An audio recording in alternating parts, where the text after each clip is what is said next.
YSRCP party అధినేత post ఇప్పుడు డైలమాలో పడిందని చెప్పాలి. సో ఎందుకు పడింది అంటారు, ఒకసారి డిస్కస్ చేసుకునే ప్రయత్నం చేద్దాం. ప్రస్తుతం మనతోటి పొలిటికల్ అనలిస్ట్ సిఎస్ రావు గారు ఉన్నారు, వెల్కమ్ చేద్దాం. Hello sir. హలో. ఎస్, నిజంగానే డైలమాలో పడింది అంటారా? ఇప్పుడు ఉన్నటువంటి పరిస్థితులను చూస్తే రాజకీయంగా వైఎస్ఆర్ కాంగ్రెస్ పార్టీ అధినేత ఎవరు అనేటువంటి ప్రశ్న ఉత్పన్నం అవుతుంది. ఎప్పటి నుంచి ఈ డౌట్ వస్తుంది అని అంటే, ఈ మధ్యకాలంలో వే2 న్యూస్ కాన్క్లేవ్ ఒకటి జరిగింది. ఆ కాన్క్లేవ్లో పాల్గొన్నటువంటి వాళ్ళు ఎవరు? సజ్జల రామకృష్ణారెడ్డి గారు పాల్గొన్నారు, అలాగే బుగ్గన రాజేంద్రనాథ్ రెడ్డి గారు పాల్గొన్నారు. అయితే సజ్జల గారు మాట్లాడారు ఆ కాన్క్లేవ్ వేదిక మీద. ఆయన ఏం మాట్లాడారు? రాజధాని మీద మా స్టాండు అమరావతి రాజధాని, అమరావతి నుంచే పరిపాలిస్తాం అని చెప్పారు. ఈ స్టాండ్ తీసుకోమని చెప్పి ఎవరు చెప్పారు? ఆయన సొంతగా చెప్పారా, పార్టీ నిర్ణయమా అనేది ఒక కన్ఫ్యూజన్. ఎందుకంటే జగన్మోహన్ రెడ్డి గారు వ్యతిరేకించారు. జగన్మోహన్ రెడ్డి గారు వ్యతిరేకించడమా లేదంటే అనుకూలించడమా అనేది కాదు, అసలు అది పార్టీ స్టాండా లేకపోతే ఆయన వ్యక్తిగతమైన అభిప్రాయం అనేది ఆ పార్టీలోనే చర్చ జరుగుతుంది ఇప్పుడు. ఓకే. యాక్చువల్గా ఆ కాన్క్లేవ్లో మాట్లాడిన తర్వాత ఈయన్ని పిలిచి చివాట్లు పెట్టారనేది కూడా ఒక సోషల్ మీడియా న్యూస్. సరే, దాంట్లో నిజమా అబద్ధమా మనకు తెలియదు. ఒక ఇద్దరు మాట్లాడుకునేటప్పుడు ఫోన్లో కానీ లేదంటే పర్సనల్గా కానీ మాట్లాడుకునేటప్పుడు ఎవరైనా వాళ్ళిద్దరిలో ఎవరైనా చెప్తే తప్ప తెలియదు, లేదా ఎవరన్నా అక్కడ మూడో మనిషి ఉంటే వాళ్ళు కనుక లీక్ చేస్తే తెలుస్తుంది. సరే, ఎలా లీక్ అయిందో తెలియదు, కానీ సోషల్ మీడియాలో గాసిప్ ఏంటి? జగన్మోహన్ రెడ్డి గారు చివాట్లు పెట్టారు సజ్జల రామకృష్ణారెడ్డి గారికి. నువ్వు ఎందుకు అమరావతి నుంచి మేము పరిపాలిస్తామని చెప్పి ఎందుకు చెప్పావు అని చెప్పి ఆయన చివాట్లు పెట్టారు, చురకలు వేశారు. నువ్వేమన్నా అధినేతవా పార్టీకి? పార్టీ స్టాండ్ ఇదేని చెప్పి నీకు చెప్పావా అని చెప్పేసి ఏదో మాట్లాడారు అనేది సోషల్ మీడియాలో వచ్చినటువంటి న్యూస్. సరే, సోషల్ మీడియాలో వచ్చినటువంటి న్యూస్ని పూర్తి స్థాయిలో మనం నమ్మడానికి లేదు. అసలు మెయిన్ మీడియాలో వచ్చిన దాన్ని పూర్తిగా నమ్మేటువంటి పరిస్థితి లేదు ఇవాళ. సోషల్ మీడియాలో వచ్చిందని పూర్తిగా ఎక్కడ నమ్ముతాం?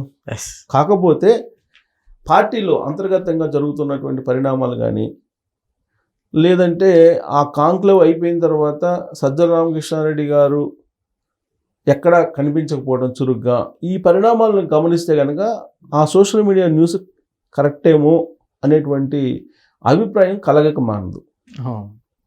సో ఇప్పుడు వైఎస్ఆర్ కాంగ్రెస్ పార్టీకి వచ్చేటప్పటికి ఫస్ట్ గౌరవాధ్యక్షులుగా విజయమ్మ గారు ఉన్నారు. ఆ తర్వాత ఏం చేశారు? అధికారంలోకి వచ్చిన తర్వాత అధికారం లేనంత వరకు గౌరవాధ్యక్షురాలుగా విజయమ్మ గారే ఉన్నారు.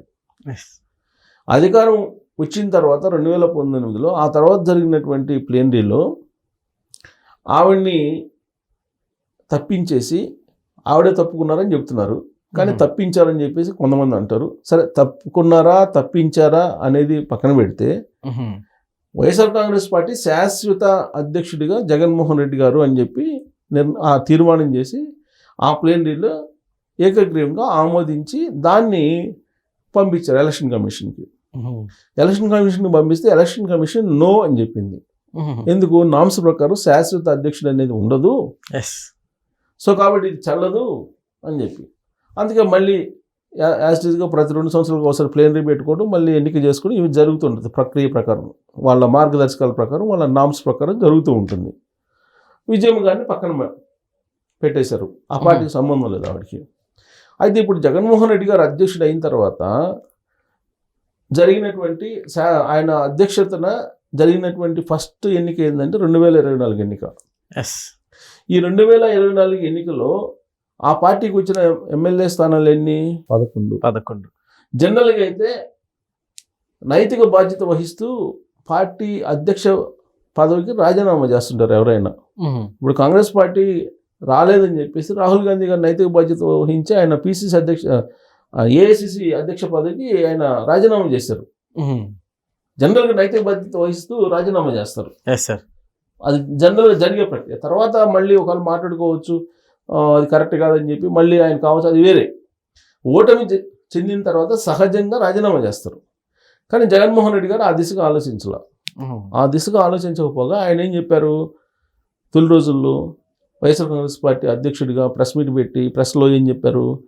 ఎలక్షన్లో ఏదో జరిగింది, ఈవీఎంలో ఏదో జరిగింది, తాను చేసినటువంటి మంచి ఇంకా బతికే ఉంది, జనం ఓటేశారు, వైఎస్ఆర్ కాంగ్రెస్ పార్టీ. కానీ ఆ ఓట్లు ఎటుపోయో తెలియట్లేదు. ఈవీఎంలో ఏదో జరిగింది, ఢిల్లీలో పెద్దలు ఉన్నారు కానీ ఆధారాలు లేవు అని చెప్పి ఇలా మాట్లాడారు. అంటే ఈవీఎంల మీద డౌట్స్ ఎక్స్ప్రెస్ చేశారు ఆయన.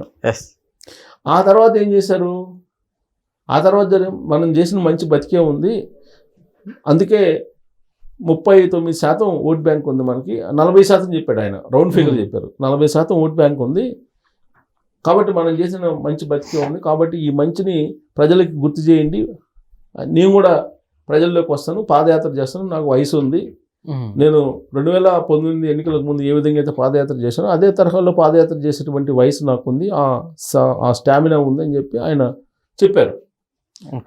ఇవన్నీ చెప్పుకుంటూ వచ్చారు.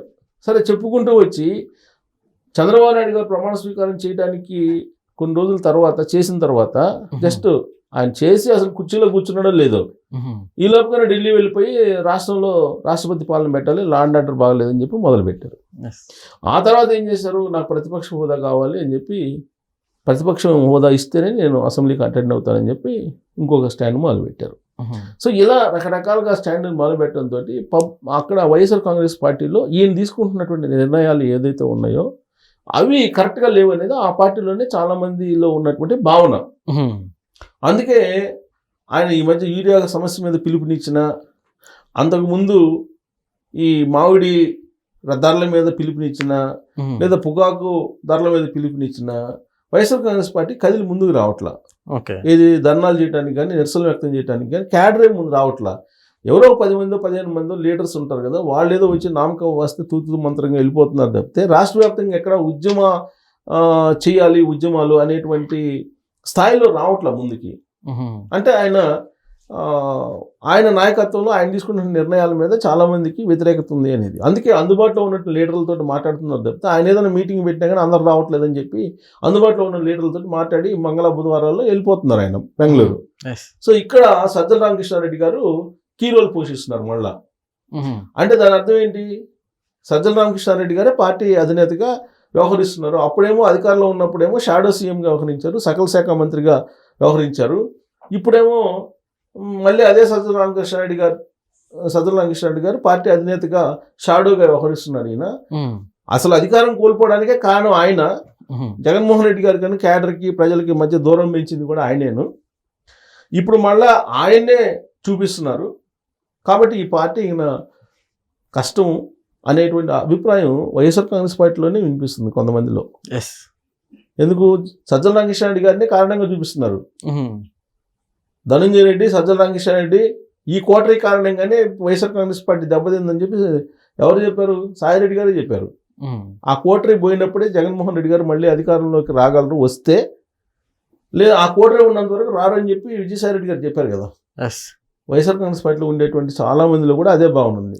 కానీ అధికారం కోల్పోయిన తర్వాత కూడా ఇవాళకి కూడా సజ్జల రామకృష్ణారెడ్డి గారు వచ్చి అమరావతి రాజధాని గురించి మాట్లాడతారు. సో అది మాట్లాడిన తర్వాత జగన్మోహన్ రెడ్డి గారు ఏదో సీరియస్ అయ్యారు, అందుకే ఆయన్ని పక్కన పెట్టాలని ఆలోచన చేస్తున్నారని అంటున్నారు. కానీ బట్ అది జరగకపోవచ్చు. సార్, జగన్మోహన్ రెడ్డి గారు ఏపీలో ఉండకపోవడాన్ని అసలు ఎలా చూస్తారు సార్ మీరు? బాధ్యత రాహిత్యంగా చూడాలి, అంతే అంటారా? అంతే కదా. బాధ్యత గల 40% అంటే ఒక జర్నలిస్ట్ గా నన్ను అడిగారు కాబట్టి ఆయన పార్టీ అనేది పక్కన పెట్టేసేయండి. ఆయన చెప్పిన ప్రకారం 40% ఓట్ బ్యాంక్ ఆయనకు ఉంది కదా. మరి 40% ఓట్ బ్యాంక్ ఉన్నటువంటి పార్టీ, దానికి అధినేత రాష్ట్రంలో ఉండకుండా నేను బెంగళూరులో ఉంటాను, 2 రోజులు ఇక్కడికి వస్తాను, అందుబాటులో ఉన్న లీడర్లతో మాట్లాడి వెళ్ళిపోతాను, ఏదో ప్రెస్ మీట్ పెట్టానంటే అది బాధ్యత రాహిత్యం కింద వస్తుంది కదా, సీరియస్ పొలిటీషియన్ కింద రాదు కదా. ఆయన నిజంగా ప్రజాశ్రేయస్ కోసం, ప్రజల కోసం అయితే ఇక్కడ ఉండాలి,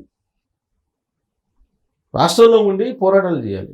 సమస్యలు ఉంటే కేవలం పోరాటం, నిరసనలు తెలియజేయటమే కాదు, సమస్యలు పరిష్కరించడానికి అనేక మార్గాలు ఉన్నాయి. డిపార్ట్మెంట్లకి లెటర్లు రాయాలి, తర్వాత ఆ సమస్య ఎలా పరిష్కారం అవుతుంది అనేది సామ దాన భేద దండోపాయాలు ఇవి చెప్పారు, ఎప్పుడో చెప్పాడు చిత్రగుప్తుడు. సో ఇవన్నీ నిజంగా చర్చిద్దండి, ప్రజలు చేసుకోరి ప్రజల కోసమే ఆయన ఉంటే ఖచ్చితంగా రాష్ట్రంలో ఉండి అందరికి అందుబాటులో ఉండాలి. ఆయన అందుబాటులో ఉండి ప్రజా వ్యతిరేకమైనటువంటి విధానం లేదని తీసుకుంటే ఈ ప్రభుత్వం ఇమీడియట్గా దాని మీద ప్రజా చైతన్యం కలిగించాలి. రిజల్ట్ తర్వాత సంగతి, ప్రజా చైతన్యం కలిగించే ప్రయత్నం ఆయన చేయాలి. కానీ ఆ దిశగా ఆయన అడుగులు వేయట్లేదని చెప్పి మాత్రం చెప్పచ్చు. Okay sir, thank you.